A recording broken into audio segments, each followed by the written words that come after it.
Do you live in a world filled with corporate data? Are you plagued by siloed departments? Are your lackluster growth strategies demolishing your chances for success?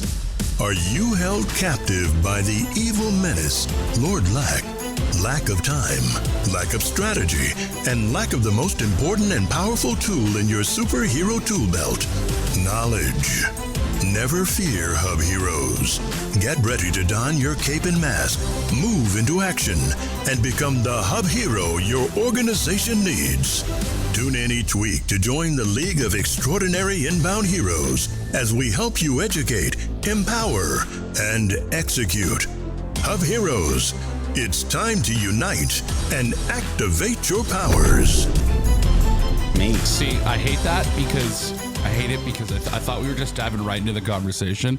I was like, oh, George isn't playing the intro. And then you pull that and you like caught me off guard. You like that? I'm not ready for that, dude. I'm not ready for that. I haven't thought about HubSpot for 14 days. I don't know how long I've been off. And the holidays, right? Yeah. I was like getting right. I was ready. And then you threw me off completely.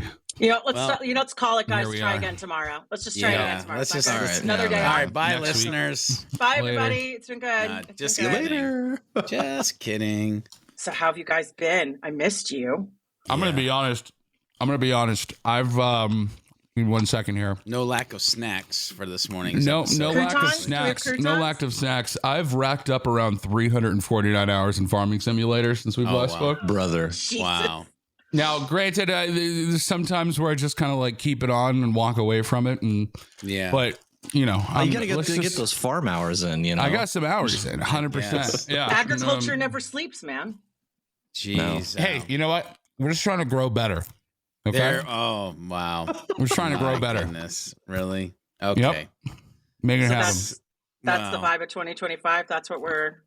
Yep. We're just trying to grow better. Farm Simulator, because we forgot what HubSpot is. We are on the wrong ordered podcast. a joystick. I ordered a joystick, okay, to control my, your excavators and stuff. My excavators and tree harvesters. We're going hard. Wow, dude, you're right, Max. Farmer when you grow up. I might be. You know what? We should be. We should be farming leads. Yeah, I was trying to make Let's go, dude. That's a better one. I like that. I'm trying here. We're doing our best. But we are back. New year, new episode, but on our same old BS. I'm very excited about today's episode because if you are a longtime listener, first-time caller, you know that we spent a good number of episodes before the new year talking about HubSpot AI's new tools as we went through the different data source settings throughout the platform. But AI has been a topic for a while now, not just because of everything that's happening in the headlines, but particularly within the HubSpot ecosystem. It began really in force last year when the HubSpot CMS Hub relaunched as the Content Hub. And that was when we really started seeing HubSpot leading with some AI-powered tools within the platform. But then we saw it continue to escalate when we got to inbound with Breeze Intelligence and all of the different ways that AI is now basically part of the DNA of how HubSpot works. Now, while we've talked about AI and HubSpot before, I have to admit, guys, one of the reasons why I'm thrilled to be revisiting this topic is we were kind of learning alongside everybody else, right? We were experiencing all of these updates in real time. We really hadn't had a lot of time to do a lot of excavation of best practices on our own. So this is still going to be a conversation that will evolve as we all learn, but we're here to talk today about the big question when it comes to HubSpot AI versus our own human-powered judgment. When do you trust the machine? Because AI makes it so easy to generate content and strategies without much thought, which leads me to my favorite rule, which is applicable to marketing, HubSpot, or quite frankly, anything else in life. It's the Jurassic Park rule. Just because you can doesn't mean you should. Just because you can build AI content dinosaur doesn't mean you should. So today's conversation isn't about picking sides. It's about understanding where HubSpot AI tools really add value versus where our humanity becomes irreplaceable. Now, George, I want to start with you because your topic at Inbound was literally about this idea of human-powered, AI-assisted, when you're thinking about your AI content, your AI tools, as the critical mindset HubSpot users need to embrace when they're thinking about AI. But what does that really mean? And I would be curious if any of your views have shifted on that at all since giving that talk. Yeah. So the talk, if I boil it down to like 3 major points, it's one, AI as a tool, not a replacement. In the conversation, that was a big piece that we talked about, that AI should never be the easy button or the silver bullet solution. Like the human context matters. And again, we are the leader. We are the brain, even though AI is really, really freaking smart, especially with like the latest models that have been launched. A big piece of the talk was context is crucial. I'll talk about something that I've added to that here as we've kind of been continuing down this AI journey. And then another part was frameworks for effective AI use, Liz. And like one of the things we literally gave away was like a checklist on how to humanize. And this was specific to content because my conversation was on content, although many of the things that I just said, context is crucial, AI as a tool, not a replacement, could be far outside of the content realm. But if you think about what are the frameworks that keep you rooted to where you need to be, what is the context that you need to give it, and how is it a tool, not a replacement? My mind hasn't shifted or changed on any of those. I still believe those to be true. One of the things that I have been playing around with to go along with context is this idea of cohesive. And what I mean by cohesive is like being able to string thoughts together, right? When I gave this talk back at Inbound, we very much lived in a world where it was like we had one conversation and we did one thing, and then we went to a next conversation and did another thing. And now with the way that, especially this is less HubSpot for a second, but more like if we lean into ChatGPT and the birth of Canvas that we have in there, and the birth of O4, now being able to do things where you can have cohesive thought across multiple things. I'll give you an example around content creation. I was messing around this a couple weeks ago, and I said, hey, I want to create 4 YouTube scripts. I want the 4 scripts to layer on top of each other and hand off to each other. And I want to teach this topic, and I want to teach it in this way. And then in an individual canvas in one conversation, so meaning we had 4 canvases, we literally had 4 rough draft scripts for these videos, to which then in the same conversation, because we had those scripts, we then asked it for LinkedIn posts, and we asked it for YouTube descriptions. Now, we never left that one conversation, but we had a cohesive thread based on the context from a tool that was assisting us to do a task based off of a framework for videos to hand off to each other, right? So this is where we're getting. Now, I think this is still, you can still think about this when you're thinking about HubSpot. Like, how does this begat that? How do we make this cohesive as we move forward when we're thinking about things, by the way, AKA data sources, when we're thinking about the service bot, the social bot, or I should say agent, right? But I don't know if we're really in a world of agents yet, but we're getting there. But when we get into the agents, content agent, social agent, prospecting agent, like now the thing that we need to be thinking about is cohesiveness across the board. So that's my thoughts, Liz, to get us going. Chad, I want to ask you, where do you feel that HubSpot's AI tools shine the most right now? When you get into that ops mindset, which is one of the most incredible things that you bring to the show, what are the specific tasks or processes where they consistently outperform human effort? Because George, to your point, a lot of the conversation you had during that Inbound talk, that was about content, right? That is where humanity in theory is supposed to be on display. But I think when we have these AI and particularly generative AI conversations, we forget that sometimes it's not necessarily that kind of output. Yeah.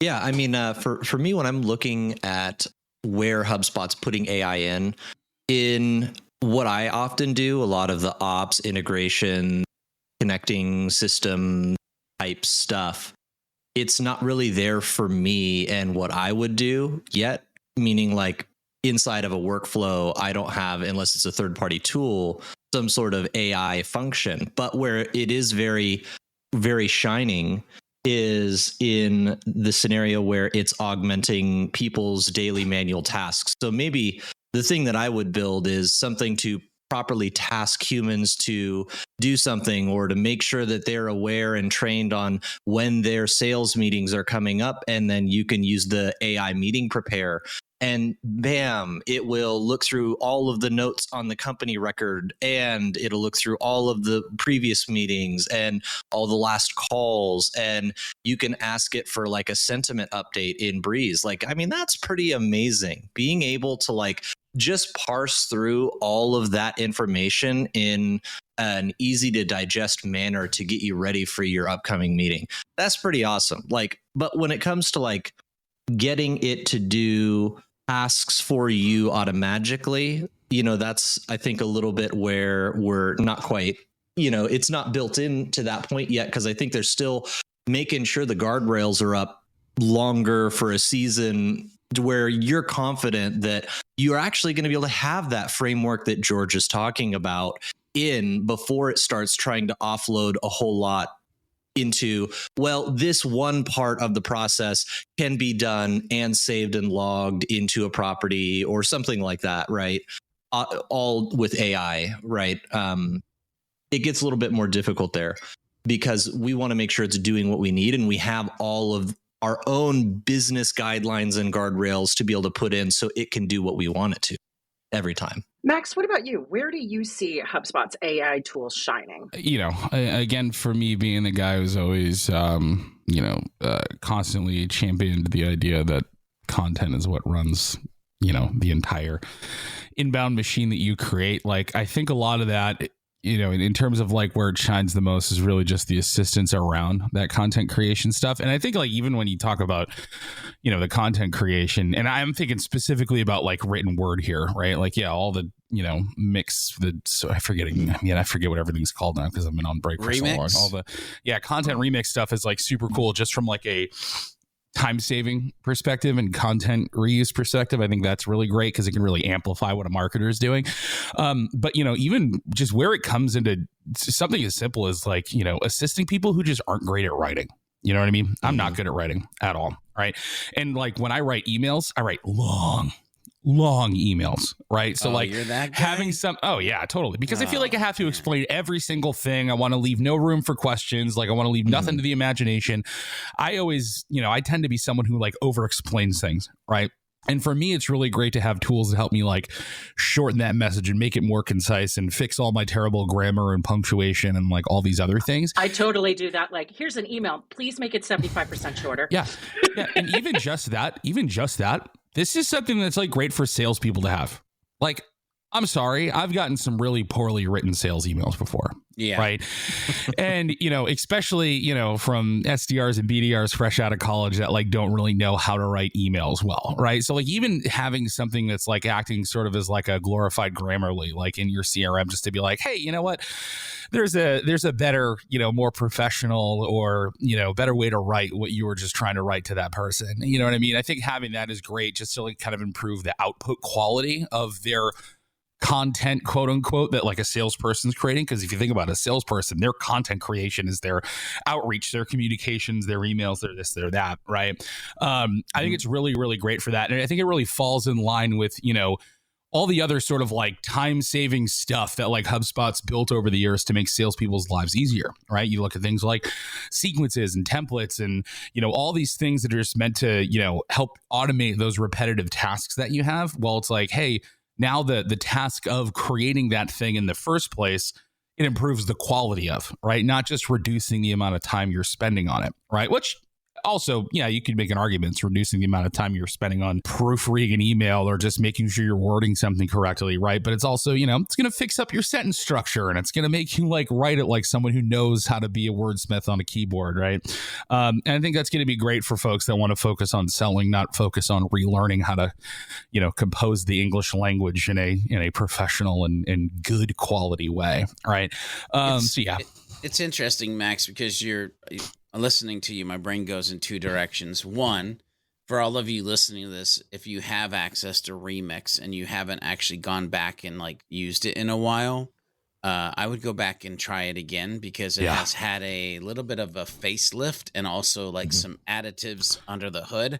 I feel like maybe they added a little bit of a turbocharger under there or something. It was I feel like we need to have an episode on this because we haven't talked about it. Yeah. So I was teaching it the other day, and I always love when I'm teaching something and then it like looks new and then it is kind of new.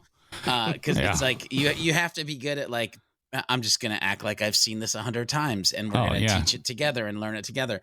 Try doing that in front of a room of 90 new hires live in the moment in front of a giant projector. That was the worst. Yeah, exactly. So that's the first thing that comes to mind when like check out Remix if you hadn't. The second thing that came to my mind was like, if you knew, and I don't know how else to paint this other than like, if you knew that you had a weakness, right?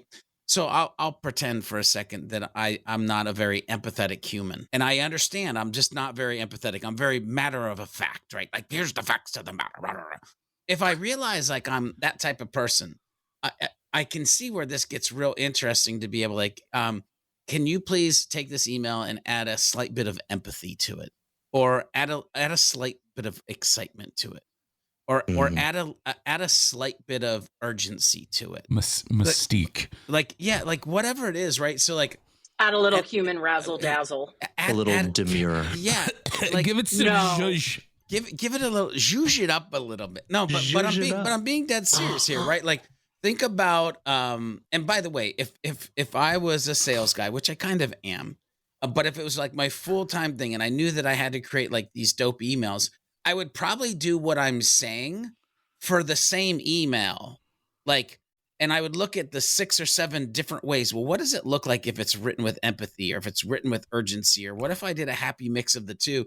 And I would, because you can so quickly iterate based on these like pinpoints of thinking to get then, ooh, I really like how that went. And talk about A/B testing your sales emails at the like I want one that's empathetic and I want one that's urgency, and let's A/B test those and see what happens. Like, so you know what I think would be the thing that I'm like excited about, and I don't know how they would deploy this, but like think about, I guess the word we would use is like tribal knowledge, right? Think about how much tribal knowledge is contained within a company's like HubSpot CRM portal. And like by that, what I mean is like your internal knowledge bases, your records of conversations that you've had with customers, information about your product that's hosted on your website, your K-base, your tickets that you have, all these different things, right?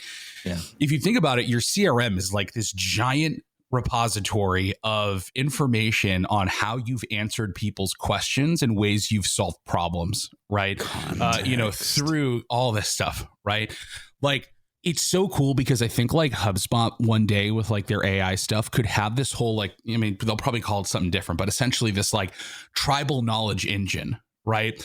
That understands how to solve all these different problems the way your company does it internally, right? And that information can only be trained on and found in the records of communications you've had with your customers and the content that you're putting out into the world and how you've solved similar problems in the past, right?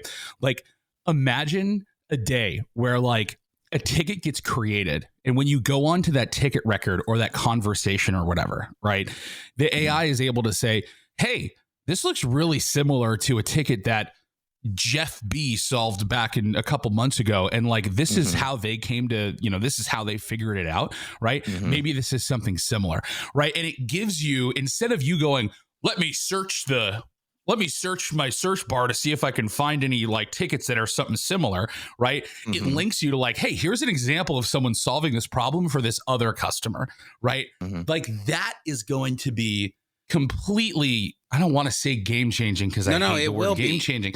That will be like such a giant fundamental step forward, right? I think it'll change the game. And it goes way beyond like, here's an answer in a knowledge base, because like that's something that's like so unique to the inside of your organization, right? Being able to find like past examples of complex problems that are coming up again that have been solved in the past through a different way, and then being smart enough to understand that and be like, hey, this sounds similar. Here was the solution, but you can go look at it if you want to, right? That's going to be Well, the good thing too is it's not necessarily needing to look at somebody specifically went and created an SOP or documented it. It's looking at the conversation that happened in the system. Therefore, hey, this is what happened. Mm-hmm. Here's the thing that excites me about that too is it's 3 employees ago. It's 6 years ago. Yep. It's exactly. Like, hey, on June 19th of 2027, Bobby ran into this problem with Frederico, and this is how he fixed it. Like, and what's great about that is it's now all of a sudden what was exciting about content is we were like, there's no more writer's block.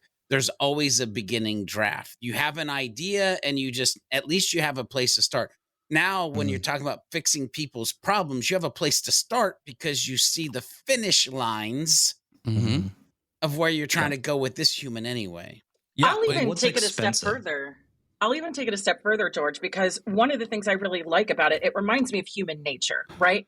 We are more outspoken and reactive when we see something we don't like. And so what I've actually found that is helpful with AI is that it kills that blank document syndrome that becomes like that's where writer's block begins, right? But even if it gives me absolute trash, even in that trash moment, I'm like, well, I know definitely it's not this. And it still gives me a starting point of where I need to go. Yeah. Which I love. Yeah. So I want to switch the conversation here a bit. I want to talk about the potential risks or downsides of leaning too heavily on HubSpot AI tools. Like, for example, have you ever experienced or heard of a situation where HubSpot AI just produced something that completely fell off or completely missed the mark? I could see it. I could see there being issues for I think about the workflows tool and how you can use a workflow to create actions, right? I could see a situation where someone who's not as understanding of the nuances of HubSpot would just tell a prompt to build a workflow and be like, all right, well, I told HubSpot what I wanted and it did it. So it must be right, but I'm not educated or understanding enough of how workflows can have different effects on things to know, to check its work if it's right or not, right? Because then they can if it's not specific enough, because if you're not specific enough to say, oh, well, I want these things to be updated when meetings are completed, but only the first time, or if it happened, it doesn't understand that unless you tell it, right? Exactly. So for some new users who see AI as this all powerful thing, but don't necessarily understand its limitations or are hyper aware of the nuances of how it might not fully understand exactly what you want to do. Right. But just kind of build something that sort of aligns with it. Right. And then folks kind of leaning in on that too heavily, that could be a risk. Right. Yeah. I think you do also I've talked about these risks before. You do totally have the potential with these tools in front of you to just put a lot of trash out there, whether it's content, or email communications or anything like that, where people just go, oh, AI is the easy button, and you hit it and boom, there you go. Right. And it's just, you're just pumping out garbage and people hate you because of it. Right. And not using it as a tool to assist with the creation versus using it as the thing that just builds everything. So you don't have to think about it and you can go play Fortnite or something like that. So that's still kind of what I'm worried about. Right. But I feel like as HubSpot kind of moves more into those realms that we were talking about around I don't want to say the portal becoming self-aware of itself, right? But the portal maybe here's kind of what I wanted to say before, and I think it kind of weaves into solving that problem that I just said, right? Imagine we had the full-fledged prompt thing inside the workflows tool. And as you built your workflow, it could talk to you about the implications of what you created, right? So for example, if you're building a workflow and you add an action that's just changing a property, right? What if little, HubSpot Clippy AI popped up and said, hey, we'll call it Hippie. Hey, just so you know, just so you know, if you change this property, it might go and trigger this other stuff. And these are some of the effects that could have, right? Because maybe it sees the action that you're adding, runs that, simulation in its head and goes, oh shit, all this other stuff is going to happen because of this, right? Just to warn you. Right. And then if you could have conversations with it, oh, well, what if I do it this way? What if I do it this way? And it knows, it understands what the implications of what that would be, because one, it has a really good understanding of how workflows work, but 2, it matches that with the really deep understanding in the context of your portal and the data inside of it, right? You put that together, there's your missing link of the nuance that new users aren't going to have. Right. Yeah. So that'll be a really interesting way to solve that. Yeah, totally. Right. Yeah. Because think about this. I work at a partner agency and we have multiple people sometimes building workflows inside of our clients' HubSpots. And what if I'm building something that somebody either has built near or already built or something along those lines, right? Yep. Then, Hippie might be able to tell us what's Sprocky. Going on. Yeah. Sprocky. We'll get, a little HubSpot Sprocky, a little sprocket in the corner there. And it just, oh, hey guys. Hey. Wow. Okay. So I love the little comic relief there. And I also love how you guys are future talking today. This is actually pretty amazing.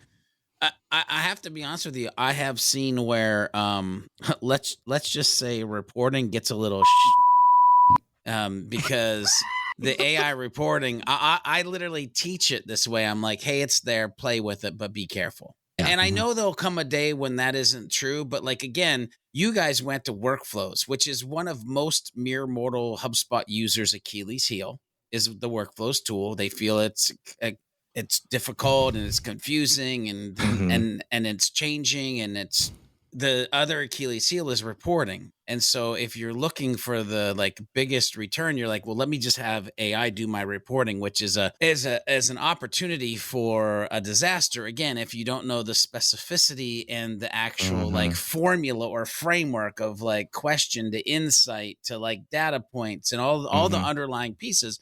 So I love the idea of it getting smart enough to know all of the underlying pieces and being able to say, hey, unfortunately, we can't give you the report you're looking for because you should be creating a custom property called this that's tracking that. And over time, we could then do what you're looking for. But because it would be based on what it is anyway. So that's the other thing. Here's another piece, though, that... Hold on, wait. Can I say and sure. Also, right? Yeah. That report builder needs to be able to ask you clarifying questions before it actually creates what it's building you, right? Because, dude, think about how many times when you ask someone, when they go, I want a report that does this. What do you ask? You go, why do you want it? What is it going to... What do you want it to tell you? Right. Yeah. And that is so important to understand how to build that actual report. And AI needs to do that too, instead of being okay, here it is, boom, and give it to you. It should be wait. Yeah. And I love how do you want to see this data? Why do you want to see this data? How should you lay it out? And then it also should be able to tell you, bro, you can't build a chart that does that because what you're asking for is impossible in the laws of time and space, right? Think about how many times people have said, I want one chart that shows me this.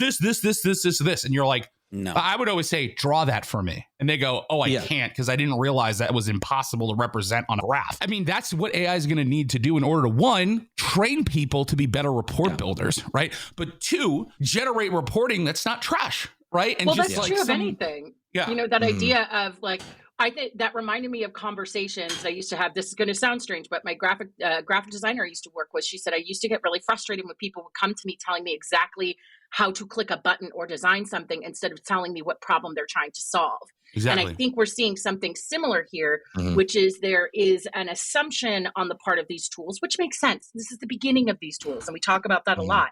But that we know what's best for us and what we actually need. So I love this conversation we're hearing right now around this idea of, are you sure? What are you actually trying to solve for? Yeah. And I love the idea, especially with the reporting, Max, because the technology's there, right? It can ask follow-up questions. I love when I'm using a custom GPT and it's ask me 7 questions and I have to give it the answer to get the thing that I'm trying to get.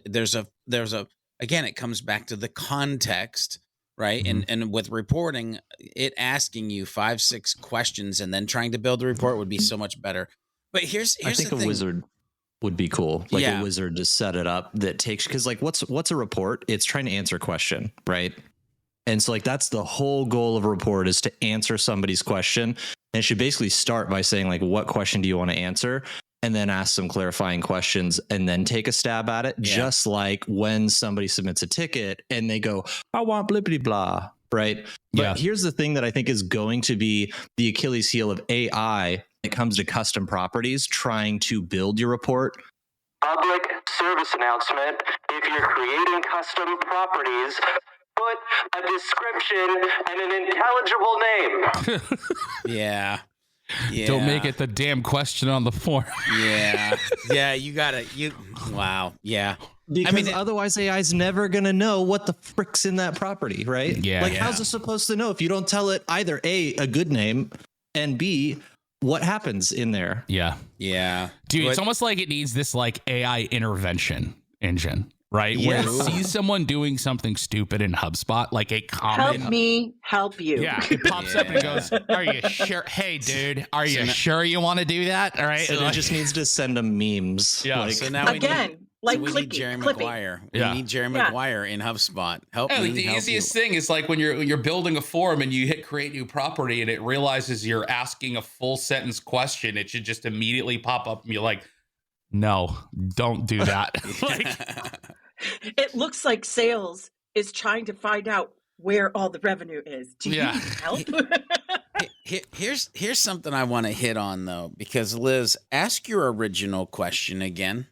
Absolutely. So when we think about what are the potential risks or downsides of leaning too heavily on HubSpot AI tools? So, and then I asked again, like, did you have any experiences with that or situations where HubSpot AI has produced something that's like, why are we here? How did we get here? Yeah. What happens when you as the human psychologically just start to feel dumb? How are you going to deal with that? So when you ask AI to do everything, and what was happening historically is that you were learning something and you were achieving a task, which then would release endorphins in your brain and you would feel good about accomplishing a task. When you're no longer accomplishing the task because AI does, what does that do to you psychologically as a human? This is a piece that doesn't have anything to do with HubSpot, but has everything to do with HubSpot, has everything to do with business, and has everything to do with us as humans. We're going to have to be careful on how we are reprogramming our brain to perceive a completed task based on assistance assisting us to do the task that we never had before. So I'm just putting a stake in the ground right now in a year to 2 years or 2 months or 6 months from now, when all of a sudden we have this massive thing happening in organizations where humans are feeling depleted, defeated, not energized, not motivated, not understanding. Anyway, I'll just leave it there for people to think about. Well, don't hop off the mic too quickly, George, because I want to ask you first my next question, which is when it comes to content creation specifically, because this is a topic you have spent a lot of time on. Yeah. Do you think HubSpot AI tools are more effective as a starting point or as an editor for refining human-created drafts? I think it depends. I think it depends on the human. Like if you're sitting there and you're like, don't have access to GPT or Claude or Perplexity, you haven't been, waking up with AI along the way and figuring it out or whatever, then HubSpot's great for all of the things for you. Like you can generate your ideas. By the way, you should still probably have human conversations with people inside your organization to generate some of those ideas to then bring into HubSpot to then refine the idea. But I think HubSpot at this point, from a content standpoint, could be a from beginning to end with AI assistant process. Now, I started this with it depends, because I actually do a lot of stuff outside of and then bring into. And so what I do understand, especially when you have your brand voice in place, it is a phenomenal refinement tool, meaning voice consistency and saying the things the way that they should be said, to have this kind of holistic, cohesive content engine, resource center inside of HubSpot, giving it a final brush of like, and make this my brand voice, make this my brand voice, make this my brand voice, is a very interesting phase or step that we've seen adding in depending upon the content. So again, I'm a great marketer. It depends both. one, all, I don't know.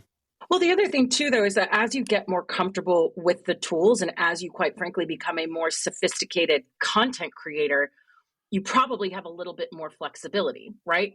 So for example, if I'm training a content manager who's very, very green and very, very new, just at the principles of storytelling, the principles of architecting what a great piece of content looks like, understanding how to construct a great introduction, understanding what a great conclusion looks like, I'm going to want them to be more involved and hands-on in the process before they start bringing in their AI assistants.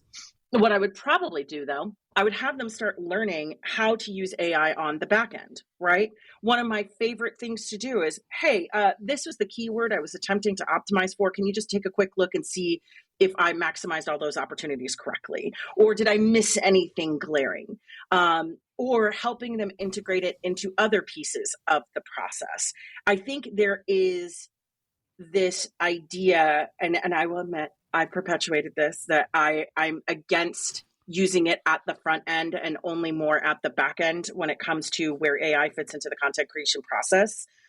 But really, my big sticking point is, do you even know what a good story is supposed to look like? If you get a piece of content that is generated from your strategy, your principles, your ideas, do you even know if the output that is in front of you is good or not?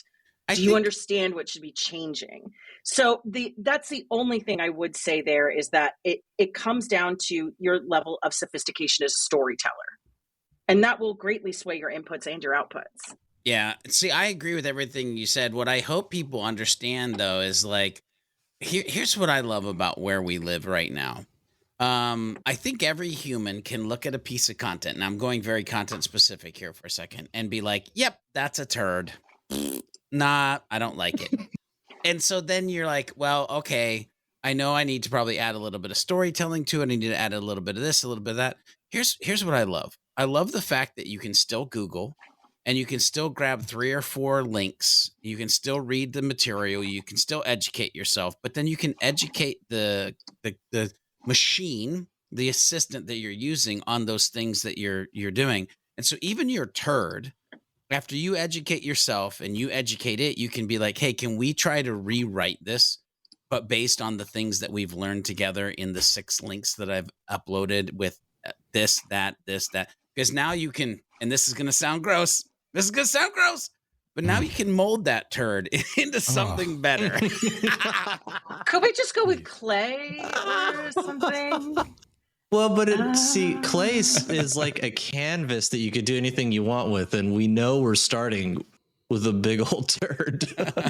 I think a lot of it is it's all just in the way I look at it is enhancement and amplification, right? So it's like, enhance the content you've created, right, by making it better, whether that is, making the words better or, improving the punctuation or the structure or whatever, right? But then like, when I think of the amplification piece, like that's immediately content remix, right? Like just that, because, I remember like, saying like, all right, I created this piece of content, and then it's like, oh, shit, I gotta go. I gotta go write a blog post about it. I gotta go make social posts. I gotta go craft emails. I gotta go do a landing page. I gotta go do this. And it's like, well, now you don't have to have that big giant block of, oh shit, there's all this other extra work I have to do, right? Yeah. You know that you can at least get the scaffolding and the framework of that stuff put together. So instead of, I've got to push this giant boulder up this hill to create all this stuff, it's more so, it's already kind of like built for me, and all I'm doing is like refining the little pieces and like making slight changes to it, and then it's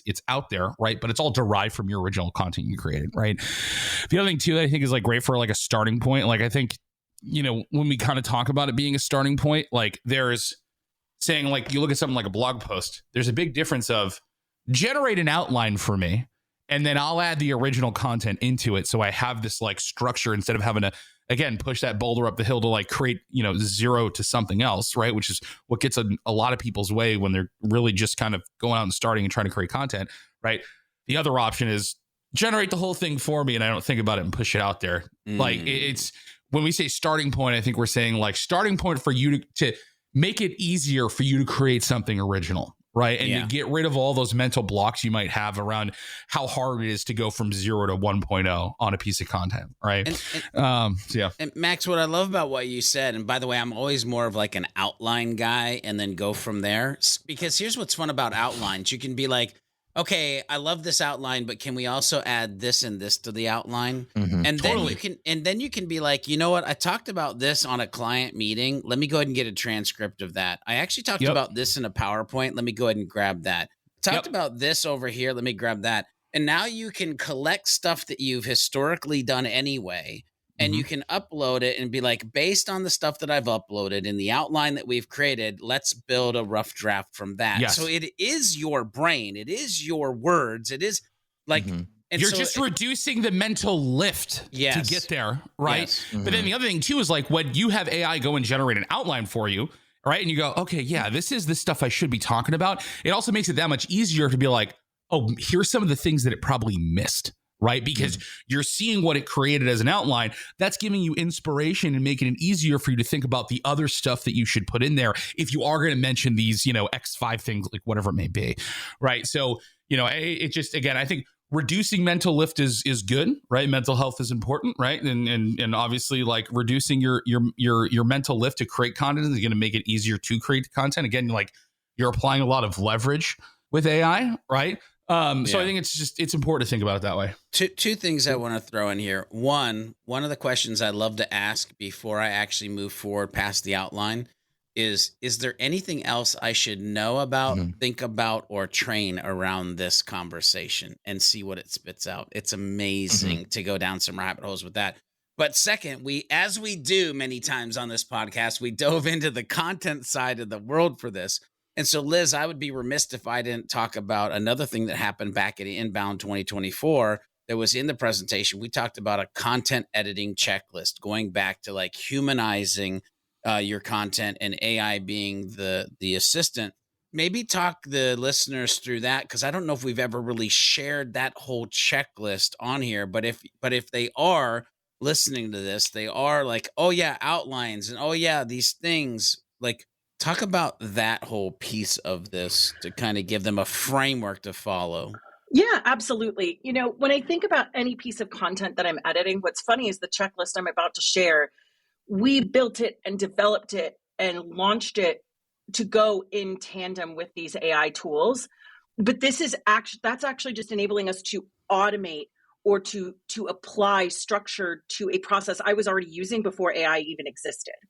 Because when we look at a piece of content, to your point, George, there is a framework. You're looking at a piece of content. Well, how do I know it's good? Well, because it could be good or bad across a number of different things. It could be factually accurate and grammatically a dumpster fire. It could be a grammatical work of art, but a narrative train wreck. So whenever I look at a piece of content, one of the biggest lessons I teach new content managers or anybody who has to look at content is do not edit for everything all at once. Edit in sequence. Edit for one thing, then edit for the next thing, then edit for the third thing, and so on. And there is a specific order in which I do it. And the reason why is because, let's say, for example, you have a piece of content that is narratively a trash can, but you've grammatically made it sparkle, right? Well, you're going to have to rewrite it. So those sparkling new bits of prose that you've thrown in there, if you have a trashy introduction, a conclusion that doesn't make sense, you're speaking to 18 different personas instead of just one or two, you're going to have to redo that work. Exactly. So here is the order in which I do it. First round, I'm looking for fact checking and accuracy, right? Is this factually accurate? Are the things here correct? I always recommend, particularly when you're dealing with AI content, do you know how many times it'll say like, well, I got this statistic, and I'll say, are you sure? And it'll go back and say, you know what? You're actually right. I made that up. I'm sorry. So like, you have to actually check things. Do not just blindly trust what's put in front of you. Next, once I have determined that what I have in front of me is factually accurate, right? And again, I'm not thinking about anything else. I am thinking about these things in a vacuum.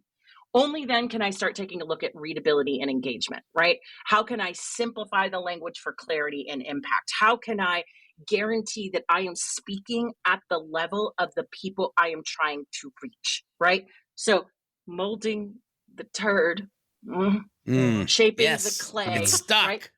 We shape the clay in stages, right? Okay, the facts are right. Great. Now let's take a look at how readable and engaging those facts are. Once I've determined that those facts are accurate and the words are readable and engaging, then I start looking at SEO optimization. How can I enhance it for searchability? How can I make sure that it is including relevant keywords and phrases? Then I do final proofreading. Now, one of the things I always find challenging with most people is they don't understand why this is step 4. Again, leave the spelling errors alone. If you're just going to delete that entire sentence, it doesn't matter if we're talking about computer skills versus computer skills, if the whole paragraph is getting killed, right? And then feedback and iteration. So that's really what you're looking at, right? Are the facts accurate? Is it a great story? Okay, is it optimized well for search? Fantastic. Now that I know I have the right facts with the right framing and the right optimization, is it spelled correctly? Is that grammar all razzle dazzle? And then after that, you can do feedback and iteration. That's the order in which you do it. Love it. Now, I would be curious, though, to hear you guys as we wrap up today's conversation. What advice would you give teams trying to figure out when to trust HubSpot AI versus stepping in with human judgment? Are there specific guidelines or use cases that you'd recommend? And if you don't mind, I'd actually like to go first so that I can turn it over the floor to you guys. The reality, my guideline is very simple. Never have a process where the human is absent. You're either at the beginning, at the end, the beginning, the middle and end, the middle and the end. You have to be present somewhere. The only way you actually truly 1,000 million% screw this up is to just click that AI button willy-nilly with no oversight. And with that, Chad, do you want to kick us off?